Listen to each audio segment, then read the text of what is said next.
Halo semuanya, perkenalkan nama saya Nisa Putri dengan NIM A12125100119 dari Prodi Pendidikan Bahasa Inggris kelas A.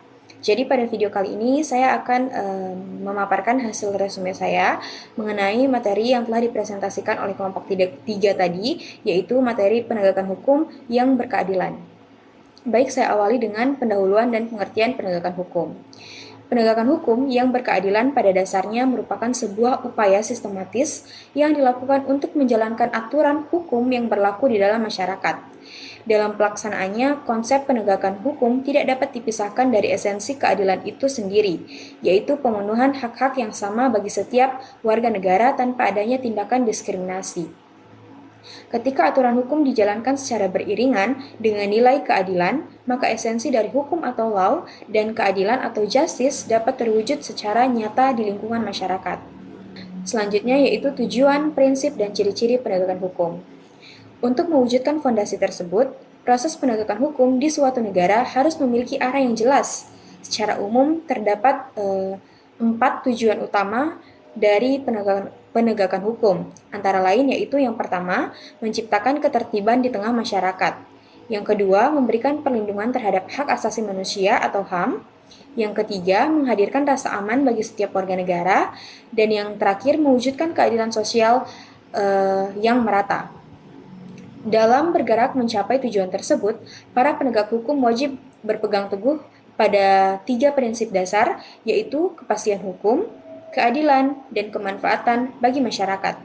Keberadaan prinsip ini kemudian melahirkan ciri-ciri penegakan hukum yang ideal, yang ditandai dengan sikap hukum yang tidak tebang pilih, berjalan secara jujur dan transparan, setiap keputusan diambil berdasarkan bukti-bukti yang sah, serta selalu menghormati hak asasi manusia atau HAM.